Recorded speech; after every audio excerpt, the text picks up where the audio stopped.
নমস্কার। প্রাণারামের মাধ্যমে সম্প্রচারিত ভারত কথার গ্রন্থি মোচনে আপনাদের সবাইকে জানাই সাদর সম্ভাষণ। মহামতি অনন্তলালের পরম আশীর্বাদে আমরা শুনে চলেছি পূর্ণ ভারত কথা। এই ভারত কথায় আমরা উপস্থিত রয়েছি ভীষ্ম পর্বের অন্তর্গত শ্রীমদ্ ভগবত গীতার দ্বাদশ অধ্যায় ভক্তিযোগের তৃতীয় পর্বে। আমরা শুনেছি ভক্তের লক্ষণ, বা আমরা শুনছি ভক্তের লক্ষণ, এবং এই ভক্তের লক্ষণ বলতে গিয়ে তিনি প্রথম যে লক্ষণটির কথা বলবেন আমাদেরকে, সেটি হচ্ছে অদ্দেষ্টা। সর্বপ্রথম এই শব্দটি আমরা শুনতে পাচ্ছি, অদ্দেষ্টা সর্বভূতানাং মাত্রৈকরুণ এব চ নির্মম নিরহংকার সম দুঃখ সুখ স্বামী। এখানে বলছেন ভক্ত তিনি যিনি কাউকে দ্বেষ করেন না। অদ্দেষ্টা সর্বভূতানাং, কোন প্রাণীর প্রতি তার শত্রু ভাব নেই। এই কথার তাৎপর্য এটাই যে ভক্ত কারো প্রতি শত্রু ভাব পোষণ করবেন না।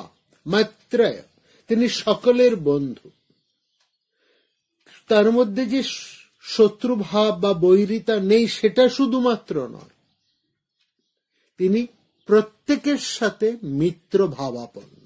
একই সঙ্গে তার কারো প্রতি শত্রুতা নেই এবং একই সঙ্গে তিনি সবার সাথেই মিত্র ভাবাপন্ন। আমাদের এটা হতে পারে যে হ্যাঁ, আমার সাথে এদের কোনো শত্রুতা নেই, কিন্তু তা বলে এদের সাথে আমি মিত্র ভাবাপন্ন, সেটা নাও হতে পারে। কিন্তু একজন প্রকৃত ভক্ত, প্রকৃত সাধকের লক্ষণ, তার মধ্যে যা কোনো বৈরিতা থাকবে না, একই সঙ্গে তিনি প্রত্যেকের সাথেই মিত্র ভাবাপন্ন হবে। তিনি করুণ এবচ, দয়ালু, নির্মম,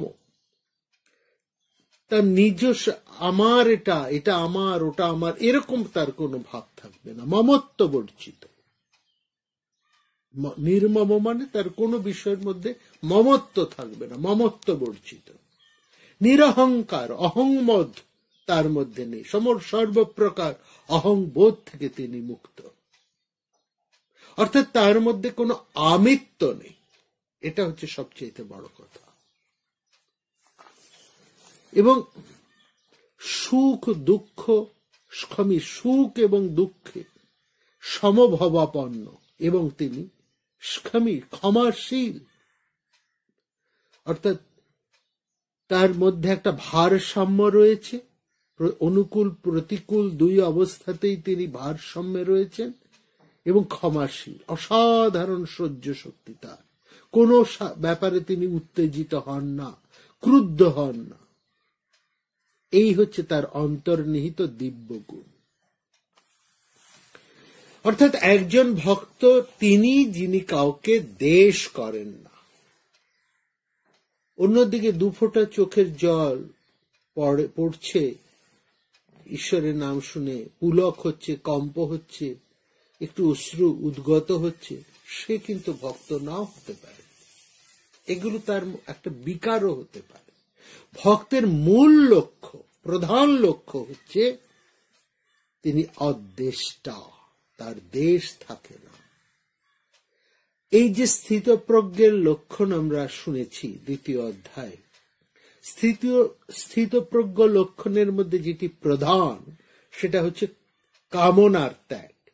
প্রজহাতি যদা কামান, এই কামনা মানুষ ত্যাগ করতে পারে,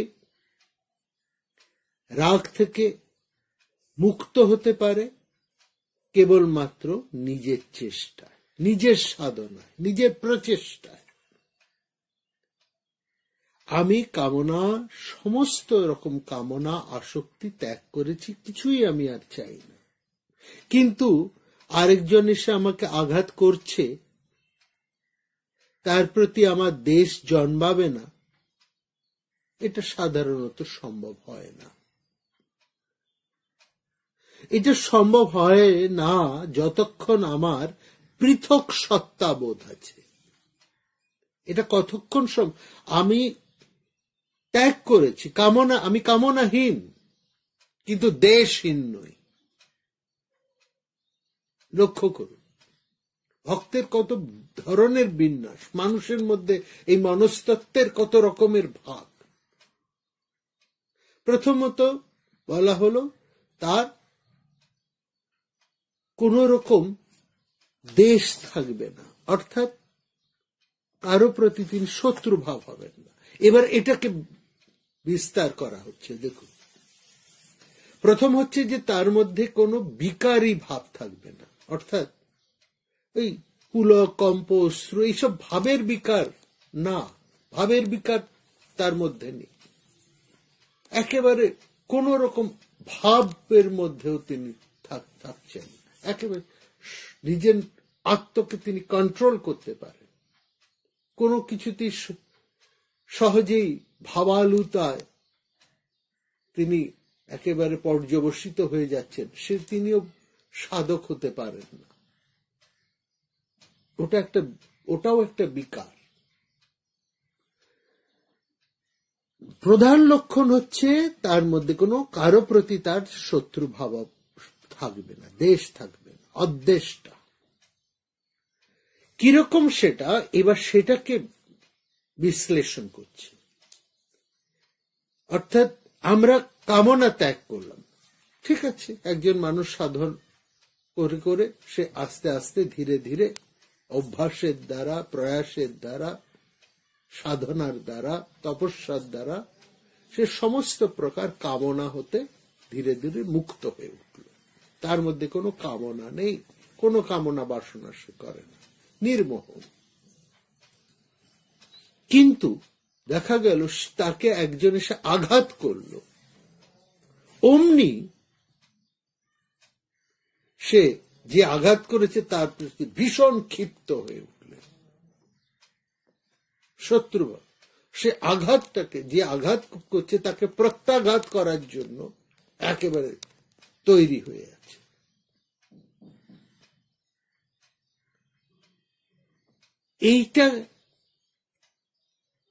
এই প্রত্যাঘাত করবে না, দেশ হবে না। এখানে কিন্তু সে অদ্দেশটা হলো না, এখানে সেই মানুষটাকে আমরা অদ্দেশটা বলতে পারি। অর্থাৎ আঘাত করলেও যিনি প্রত্যাঘাত করেন না, এই হচ্ছে অদ্দেশটার লক্ষণ। এটা কখন, কোন অবস্থায়, কোন স্তরে গিয়ে এই ধরনের মানসিক ভারসাম্যে একজন সাধক পৌঁছতে পারে? যতক্ষণ তার পৃথক সত্তা বোধ থাকে ততক্ষণ এটা সম্ভব নয়। যতক্ষণ তার পৃথক সত্তা বোধ থাকে ততক্ষণ সে রাগ অর্থাৎ কামনা ত্যাগ করতে পারে, কিন্তু দেশ ত্যাগ করতে পারে না, শত্রুভাব সে ত্যাগ। দেশ কখন ত্যাগ হয়? যখন প্রেমের পরম ভূমিতে একজন উঠতে পারে, যখন সে দেখে তাকে যে আঘাত করছে সে তারই আত্মভূত, তারই এক স্বরূপ,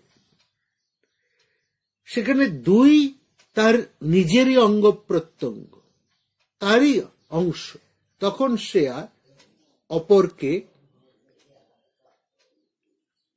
হিংসে করতে পারে না, দেশ করতে পারে না, তার প্রতি শত্রু ভাবাপন্ন হয়ে ওঠে। খুব চমৎকার একটা উদাহরণ এখানে রাখা যেতেই পারে।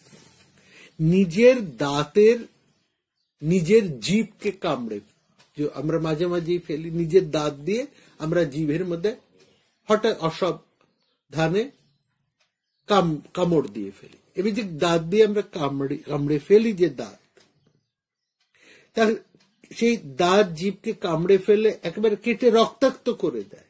তখন কি আমরা নিজেদের দাঁতকে উপড়ে ফেলি? রাগ করে নিজেদের দাঁতকে কি আমরা আঘাত করে উপড়ে ফেলি না তো। কেন ফেলি না? আমরা উপলব্ধি করি জীব যেমন আমার এই শরীরেরই অঙ্গভূত, দাঁতও তেমনি আমারই শরীরেরই একটা অঙ্গভূত। সুতরাং আমরা, আমার দাঁতই আমার জীবকে আঘাত করেছে, সেই জন্য আমরা দাঁতকে উপড়ে ফেলি না, ঠিক একই রকম ভাবে সেইভাবে যখন আমরা উপলব্ধি করি আমাকে যে আঘাত করেছে সেও আমার আত্মস্বরূপ, আত্মভূত, তখনই একমাত্র আমরা হতে পারি অদ্দেষ্টা সর্বভূতানাং। তখনই আমরা বুঝতে পারি কেমন করে সেই নবদ্বীপের আশ্চর্য ঘটনাটা ঘটল। কি সেই আশ্চর্য ঘটনা? না, জগাই মাধাই যখন এসে নিত্যানন্দ মহাপ্রভুকে কলসির কানা ছুঁড়ে মারলেন, দরদর করে তার কপাল কেটে রক্তপাত হতে লাগল। কিন্তু আমরা কি দেখলাম? তিনি নিত্যানন্দ মহাপ্রভু সেই জগাই মাধাইকে বুকে জড়িয়ে ধরলেন, তাদেরকে প্রত্যাঘাত করলেন না, তাদেরকে বুকে জড়িয়ে ধরলেন। এমন করে নিত্যানন্দ আততায়ীদেরকে কেন বুকে জড়িয়ে ধরলেন? কারণ তিনি জানেন যারা তাকে আঘাত করেছে তারা তারই আত্মভূত, এবং তারা যে তার আত্মভূত ঠিক একটু পরেই আমরা তার প্রমাণও দেখতে পেলাম। কি সেই প্রমাণ?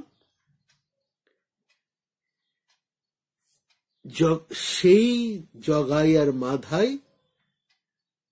মহাপ্রভুর আলিঙ্গনের স্বাদ পেয়ে তাদের মধ্যে একটা পরিবর্তন ঘটে গেল। তারা তাদের হিংসে, দেশ, ক্রূরতা, নিষ্ঠুরতা সব ভুলে গিয়ে তার চরণে নিপতিত হয়ে আত্মভূত হয়ে গেল, তার সাথে একীভূত হয়ে গেল। এই ভূমিটা লাভ করা শুধু ভক্তের পক্ষেই সম্ভব। এটাই গীতা বলছে যে এই ভূমিতে একমাত্র একজন ভক্ত উঠতে পারেন, জ্ঞানী উঠতে পারেন না। জ্ঞানী যদি ভক্ত না হন, তার হৃদয়ে যদি প্রেম সঞ্চারিত না হয়, তাহলে তার পক্ষে এই ভূমি লাভ করা, এই অবস্থা লাভ করা, এই ভূমিতে উত্তরণ সম্ভব নয়। কারণ একমাত্র ভক্তই অদ্দেষ্টা সর্বভূতানাং। তখন সমস্ত বিশ্ব চরাচর তার কাছে আত্মভূত হয়ে যায়, এবং যখন আত্মভূত হয়ে যায় তখনই একজন সাধক যথার্থ ভক্ত হতে পারে। ভাগবতে ঠিক একই কথা বলা হয়েছে। সর্বভূতেষু ইয় পশ্চিদ ভগবদ ভাব আত্মনঃ ভূতানি ভগতব্য আত্মন্যেষ ভগবতো উত্তম।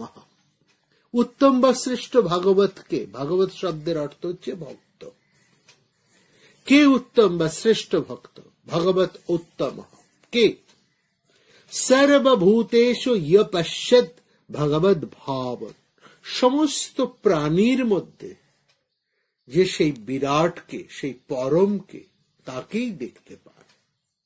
নিখিল চরাচরে যখন একজন সেই পরমের রূপ অর্থাৎ আত্মার রূপ, নিজের স্বরূপকে প্রতিবিম্বিত হতে দেখে, তখনই সে ভক্ত হয়। তখনই সে দেখে বিশ্ব চরাচরে যা কিছু পরিণত হচ্ছে, যেখানে যা কিছু ভূত বা ভবনধর্মী অর্থাৎ পরিণামী, সবই তিনি। সেই জন্য লক্ষ্য করা যে ভক্তের এই যে লক্ষণগুলোর মধ্যে সমত্বই হচ্ছে প্রধান। সমস্ত দ্বন্দ্বের মধ্যে সমত্বের জয়গান এখানে গাইছেন, এবং সমস্ত জীবনের নানা দ্বন্দ্বের মধ্যে যিনি সমে অবস্থান করতে পারেন, তিনি প্রকৃত ভক্ত। এবার সেই ভক্তের বা সেই সমত্বের বিভিন্ন বর্ণনা করছেন শ্রীকৃষ্ণ, আমাদেরকে জানাচ্ছেন যে সেই সমভূমির লক্ষণগুলো কি কি, বা সেই ভক্তের লক্ষণ কি কি। এই কথা বলতে গিয়ে তিনি বলছেন, যিনি সদা সন্তুষ্ট, সন্তুষ্ট সততম, এবং সমাহিত চিত্ত, আত্মসংযত, দৃঢ় প্রত্যয়ী, এবং মন ও বুদ্ধি তাতেই অর্পিত, এমন যিনি, তিনি হচ্ছেন প্রিয় ভক্ত।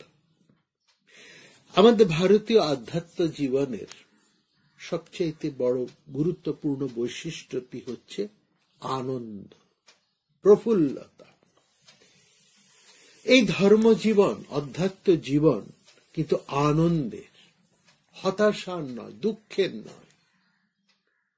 আমাদের একটা ধারণা আছে, সাধারণ মানুষের মধ্যে একটা ধারণা আছে যে ধর্মজগতের মানুষরা আসেন এক দুঃখের মধ্যে থেকে, এক হতাশার মধ্যে থেকে, এক বেদনার মধ্যে থেকে তারা সংসার ত্যাগ করে এই সন্ন্যাসী হয়ে যান। এই জন্য কখনো দেখবেন সন্ন্যাসী ব্রহ্মচারীরা যখন ভিক্ষা করতে গৃহস্থের দুয়ারে দাঁড়ান, অনেক সময় গৃহস্থ জিজ্ঞেস করেন, বাবা কিসের দুঃখে, কোন যন্ত্রণা তুমি সংসার ছেড়ে বিভাগী হয়েছ? আসলে এটা আমরা জানি না যে এই সন্ন্যাস সর্বপ্রকার যে তিনি ত্যাগ করতে পারে, সেই কিন্তু প্রকৃত সুখী, আনন্দময় হয়ে উঠতে পারে। ধর্ম যে আনন্দের, এটা সমস্ত মহাপুরুষেরা তাদের নিজেদের জীবন দিয়ে দেখিয়েছেন। তাদের প্রত্যেকের জীবন আনন্দে ভরা। সেই জন্য শ্রীকৃষ্ণ এখানে বলছেন সন্তুষ্ট সততং যোগী। যোগী যিনি, তিনি সর্বদা সুখী ও তৃপ্ত, কারণ তিনি পরম সত্যের সান্নিধ্য লাভ করতে চলেছেন। তাহলে তিনি আর দুঃখী কেন হতে যাবেন? যথাত্মা, মনকে ঠিক জায়গায় ধরে রাখার ব্যাপারে তিনি সদা যত্নশীল। দৃঢ় নিশ্চয়, দৃঢ় সংকল্পযুক্ত মন নিয়ে তার ভাব, আমি এই পথে চলেছি, এই পথের আনন্দ পেতে আমি এই পথের শেষ দেখে ছাড়ব। মায়াপিত মন বুদ্ধি, যার মন ও বুদ্ধি আমাতে সমর্পিত। আমাতে মানে সেই বিরাটে। যো মদ ভক্ত, আমার যে এমন ভক্ত, সমে প্রিয়, তিনি আমার অতি প্রিয়। এরপর আমরা এমন একটা আদর্শের কথা শুনতে পাবো যা শ্রীকৃষ্ণ বলছেন, যা এই আধ্যাত্ম শাস্ত্রের মর্ম কথা। কি সে আদর্শ? এই আদর্শের একদিকে আছে এক শক্তির ধারণা, অন্যদিকে আছে এক নিঃসঙ্কতা এবং করুণার ভাব। আমরা দেখি কেউ যখন শক্তিমান হয়ে ওঠেন, তিনি তখন অন্যের ভয়ের কারণ হয়ে ওঠেন। কিন্তু এখানে যে শক্তির কথা বলা হবে সেটা সম্পূর্ণ আলাদা। এই শক্তি সবার মনে আনন্দ আনে, নিরাপত্তা যোগায়। এই শক্তি আধ্যাত্মিক শক্তি, এক উৎকর্ষ শক্তি। এর মহিমাই সম্পূর্ণ আলাদা। এই শক্তি অন্য কোন শক্তির সঙ্গে তুলনীয় নয়। এই শক্তি সম্রাটের শক্তি নয়, বিত্তবানের শক্তি নয়, বাহুবলের শক্তি নয়, ক্ষমতাবানের শক্তি। এই শক্তি এই প্রত্যেকটা শক্তি, বাহুবল, বিত্তবান, পরাক্রমী, শাসকের শক্তি প্রত্যেকেই কিন্তু ভীত। এই জন্য তারা সবসময় দেহরক্ষী দ্বারা আবৃত, তারা প্রত্যেকেই ভীত, তারা সবসময় ভয়ে ভীত। যে যত বড় শক্তিমান সে তত বড় ভীত। কিন্তু যিনি একজন সন্ন্যাসী, তার কোনো ভয় ডর নেই, তিনি নিঃসংকোচ, নির্ভয়। সেই কথা এখানে বলা আছে, যস্মান্ন দ্বিজতে লোক লোকান্ন দ্বিজতে চ যঃ হর্ষবর্ষ ভারদে গৈর্মুক্ত সচৌমি প্রিয়। যৎস্মাৎ না উদ্ধিজতে লোক, লোক মানে জগৎ সংসার, না উদ্ধিজতে, উদ্বিগ্ন হন না। যার থেকে, যস্মাৎ যার থেকে এই সংসার ব্যথিত হয় না, উদ্বিগ্ন হয় না। উদ্বিগ্ন মানে চিন্তিত হয় না, ভয় ব্যথিত হয় না, শঙ্কাগ্রস্ত হয় না, কারণ তিনি শান্ত, শান্তিময়, আনন্দময়। আনন্দময় মানুষ কি করে অন্যের উদ্বেগের কারণ হবেন? এই ভক্তের যেসব গুণের কথা বলছে এটি তার প্রথম। দ্বিতীয় গুণটা আরো গুরুত্বপূর্ণ, লোকাত না উদ্ধিজতে চ যঃ, জগৎও তাকে উদ্বিগ্ন করতে পারে না। তিনি কারো উদ্বিগ্নের কারণও নন এবং এই সংসারের কোনো ঘটনাই তাকেও উদ্বিগ্ন করতে পারেন। এটা প্রথম থেকে দ্বিতীয়টা আরো বেশি গুরুত্বপূর্ণ। প্রথম হচ্ছে তিনি সংসারের কারো উদ্বেগের কারণ নয়। এটা তো যে কোনো মানুষই হতে পারে, একটা ভীত লোক, একটা সাধারণ সহজ লোক, তার থেকে লোকে ভয় পায় না, কোন উদ্বেগের কারণ না, ক্ষতিকারক নয়, আমরা বলি ক্ষতিকারক নয়, এটা হামেশাই আমরা দেখতে পাই। কিন্তু সংসারের কোনো ঘটনায়, কোন অবস্থায়, কোন ঘটনা, কোন দ্বন্দ্ব তাকে উদ্বিগ্ন করে না, এমন মানুষ পাওয়া কিন্তু খুব কঠিন। একজন প্রকৃত ভক্তের এইটি হচ্ছে সবচাইতে বড় গুণ। লোকাত না উদ্দিজতে চাজা, জগৎ যাকে উদ্বিগ্ন করতে পারে না, তিনি এমন শক্তিধর, এমন নির্ভীক যে তাকে সংসার তাকে সংক্ষুব্ধ কিংবা উত্তেজিত করতে পারে না। এবং তার সঙ্গে তিনি এতটাই প্রশান্ত এবং এতটাই তিনি আনন্দময় যে জগৎ তার দ্বারা উত্তেজিত হয় না। এখানে আমরা দেখতে পাচ্ছি মৃদুতার সাথে শক্তির এক অপূর্ব সংমিশ্রণ, যা সংসারে সুদুর্লভ। এটাই হচ্ছে ভক্তের বিশেষ লক্ষ্য। ভক্ত কেন অন্যের ভয়ের কারণ হন না? কারণ তিনি জগতের সঙ্গে একাত্মতা বোধ করেন, তার হৃদয়ে প্রেম ছাড়া আর অন্য কিছুই থাকে না। এবং জগৎ তাকে উদ্বিগ্ন করতে পারে না কেন? কারণ ভক্ত সদা ভগবানের সাথে নিত্য যুক্ত। তিনি জানেন ওই পরম শক্তির সাথে তিনি এক, শুধু কে তাকে ভয় করবে? তিনি তো সেই বিরাটের আশ্রয়ে রয়েছেন, তার আশ্রয় যে পেয়েছে, তার সাথে যে নিত্য যুক্ত, তার কিসের শোক, কিসের ভয়, কিসের চিন্তা? সে তো নির্ভয় আর সদানন্দময়, কোনো কিছুই তাকে বিচলিত করতে পারে না।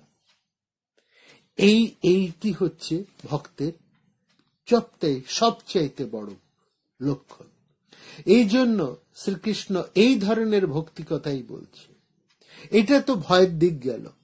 অন্যদিকে একজন ভক্ত হর্ষ অমর্ষ থেকে মুক্ত, তিনি অতিরিক্ত উল্লসিত হয়ে যান না। আর অমর্ষ হলো অসহিষ্ণুতা, তিনি অসহিষ্ণু নন। ভয় বা উদ্বেগের কথা আগে বলা হচ্ছে, এগুলো থেকে তিনি মুক্ত।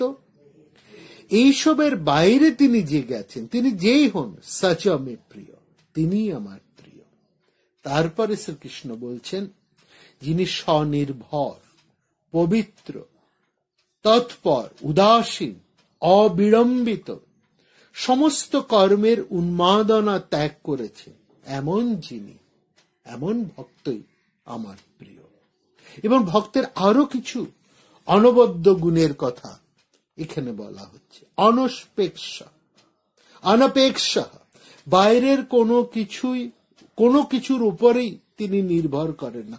অপেক্ষা মানে নির্ভরতা। আমি অপেক্ষা করছি মানে তার উপর আমি নির্ভর করছি, আমার অপেক্ষা তার জন্য, মানে আমার নির্ভরতা আছে তার উপরে, সে আসবে, আমাকে ধরে এটা করিয়ে দেবে ইত্যাদি। আমি কারোর জন্য অপেক্ষা করছি, তার সাহায্যের অপেক্ষা বা তার আশার অপেক্ষা ইত্যাদি। মানে আমার একটা কোথাও না কোথাও তার উপর নির্ভরতা আছে।